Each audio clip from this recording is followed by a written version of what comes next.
السلام عليكم ومرحبا بكم في وصفة جديدة على القناة. نبداو الفيديو ديالنا كما العادة بالصلاة والسلام على رسول الله. اللهم صل وسلم وبارك على سيدنا محمد وعلى آله وصحبه أجمعين. اليوم إن شاء الله جيت نشارك معكم واحد الوجبة خفيفة سهلة، ما كتاخدش وقت كتير، كتوجد في وقت وجيز جدا، كتعجب الوليدات وطبعا غتعجب حتى الكبار. لي ساندويتش بالبان دو مي وبواحد الحشوه جد رائعه. وغادي ندخلوا ان شاء الله كلشي الفران، كتجي زوينه بزاف بزاف. نتمنى الوصفه ديال اليوم تجربوها وتنال الاعجاب ديالكم، وما تنسونيش من لي لايك ومن لي كومونتير. واللي مازال ما تابوناش في القناه ينزل دابا يتابونا ويفعل الجرس هكذا باش يوصلكم جديد القناه. بقاو مع المقادير وطريقه التحضير وفرجه ممتعه. اول حاجه البنات غنديرو دوك الصوص ديال الطماطم. عندي هنا واحد جوج مطاشات صغار، حكيتهم حيت المزرعه وحكيتهم في الحكاكه الرقيقه. عندي زيت الزيتون، وغادي نحتاجو في التوابل الملح، الفلفل الاحمر ولا البابريكا، الفلفل الاسود، البزار، واحد شويه ديال راس المعلقه ديال يعني نص معلقه ديال صغيره ديال الثوم بودره، وعندي هنا واحد شويه ديال الزعتر، وتقريبا معلقه ديال الطماطم المركزه اولا مطشات الحك. واحد الكاسرونه غنديرو هاد المطيشه ديالنا، وغادي نضيفو لها كامل هادشي التوابل ومطشات الحك. غنضيفو ليها كميه ديال زيت الزيتون، وغادي نديروها على نار هادئه حتى طيب.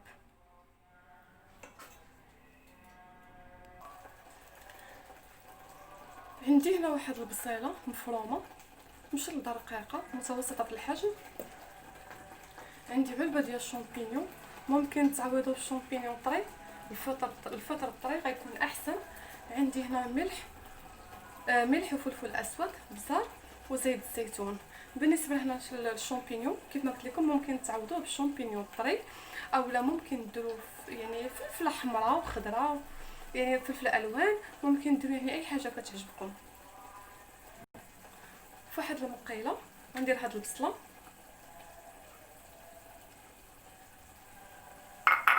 غنضيف عليها شويه ديال زيت الزيتون،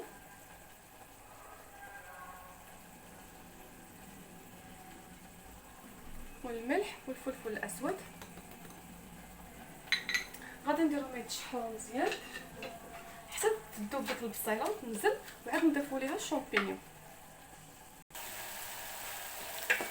البنات الصوص ديال الطماطم ديالنا ها هي وجدات صافي، غادي نحيدوهم فوق النار وغادي نسلوهم في واحد الزليفه.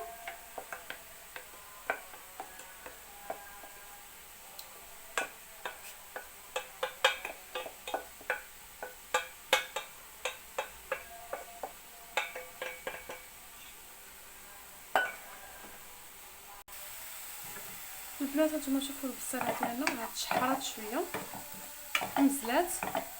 دابا غنضيف لها ديك الزليفه ديال هنا درت غير علبه وحده ديال الشامبينيون، وغادي نشحرو معاه كامل.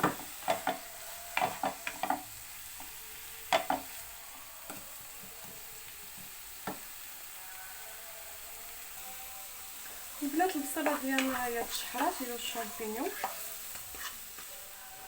حتى هما غنزلهم دابا بواحد السليفه.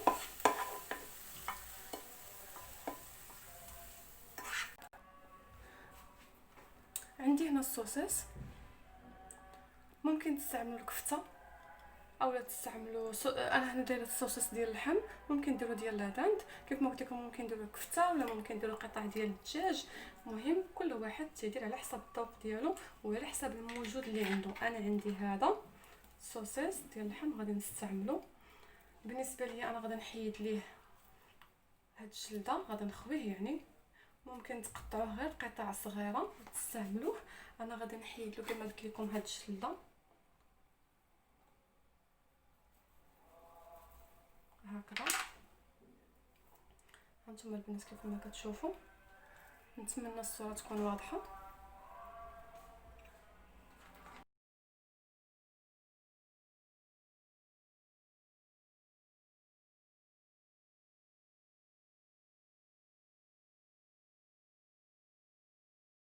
البنات نتوما كتشوفوا انا كملت الكميه كامله اللي عندي. في نفس المقله اللي طيبت فيها الشامبينيون والبصله غنضيف فيها هاد الصوصيص هكذا.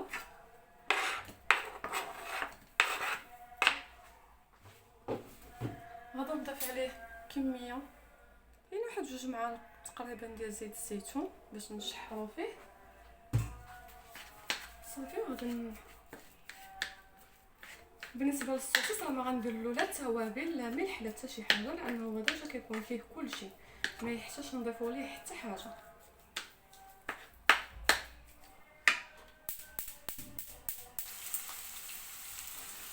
صافي الصوصيص ديالها ها هو طايب.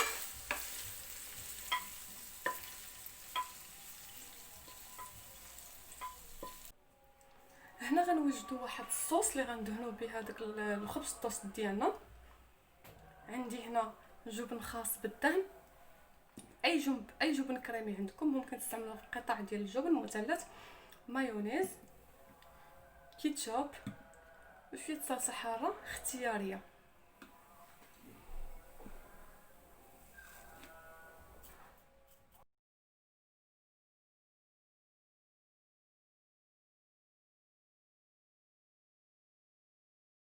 صافي البنات، هنا المكونات ديالنا كلهم واجدين: الشامبينيون، صوص طماطم، والصوص اللي وجدنا ديال الجبن المايونيز، السوسيس، الموتزاريلا، والخبز ديال الطوست. وهنايا المول اللي خديت هو هذا، راني دهنته بشويه ديال الزبده ضروري باش يتحمر الخبز ديال الطوست من التحت. دابا ان شاء الله غادي نبداو نقادو في الساندويتشات ديالنا. غادي ناخذ اول طبقه هو الخبز، غادي نقادوه في القاع ديال المول، وغادي ندهنوه بالصلصه ديال الفرomاج والكيتشوب والحار والمايونيز، وغادي نضيفوا ليها من الفوق الصلصه ديال الطماطم. غادي نقادوها هكذا على الوجه ديال الخبز. غادي نضيفوا شويه نضيفوا الكميه كامله اللي عندنا ديال السوسيس، نقادوها هكذا من الفوق. وكيف ما قلت لكم نتوما مخيرين ديروا اي حشوه كتعجبكم، انا عطيتكم غير فكره وانتوما تبارك الله ما شاء الله يعني راه غادا تبدعوا فيها. غنديروا هنا واحد رشيشه ديال الموتزاريلا، ممكن ديروا الجبن الاحمر او اي جبن اخر كتوفروا عليه. من بعد غادي نديروا طبقه ديال البان دوميي او خبز التوست، غادي نقادوه هكذا من الفوق ونضيفوا عليه الصلصه ديال الجبن والمايونيز. غادي ندهنوا هاد الصلصه البنات كتجي رائعه جدا جدا، تعتمدوها في لي ساندويتش ديالكم.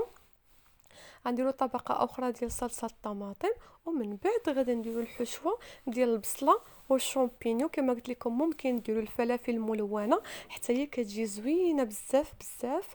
انا كان عندي هاد العلبه ديال الشامبينيون قلت زعما نديرها في هاد لي ساندويتش. هنا ثاني غادي نديروا طبقه ديال الجبن ديال الساندويتش، وغادي نرشو بالموتزاريلا. من بعد غادي نغطيو هادشي كامل بالخبز ديال التوست، وندهنو بداك الصلصه الاخيره اللي بقات ديال الطماطم. غادي ندهنو الوجه هكذا كامل، وغادي نرشوه ما تبقى من الموتزاريلا. غادي نديروها في الوجه هكذا. ممكن نديرو حتى الجبن ديال الساندويتش حتى هو يكون هكذا من الفوق حتى هو يكون مزيان. دابا ندخلوه على فرن مسخن على درجه 200 درجه يذوب داك الجبن، ونعاودو نتلاقاو في الطبق النهائي. انا رجعت معكم من بعد ما لي ساندويتش ديال طابو. هانتوما شوفوا كي تيجيو ما شاء الله زوينين بزاف. طبعا انا غادي نقطع معكم باش نشوفوا كيفاش كيجيو. صراحه رائعه هاد الوجبه وسهله، كتوجد يعني في وقت وجيز، ما فيهاش تماره بزاف وكتعجب الوليدات.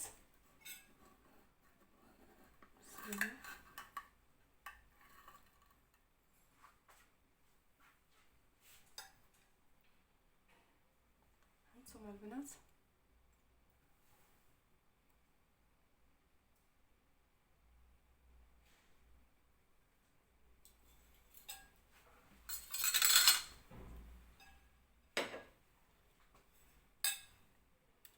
دوك الطبقات ديال الخبز والحشوه كتجي جد رائعه.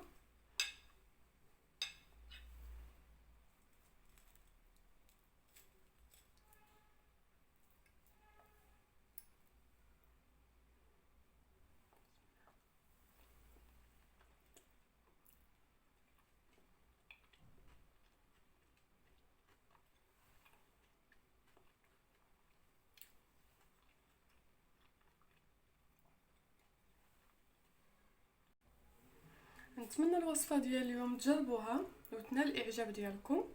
وطبعا الى عجبتكم خلوا لي واحد لايك وكومونتير يكون زوين، وبارطاجيو الفيديو ديالي مع العائله والحباب هكذا باش العائله ديالنا تزيد تكبر والقناه ديالنا تزيد تكبر. وبسلام عليكم، فيديو جديد ان شاء الله.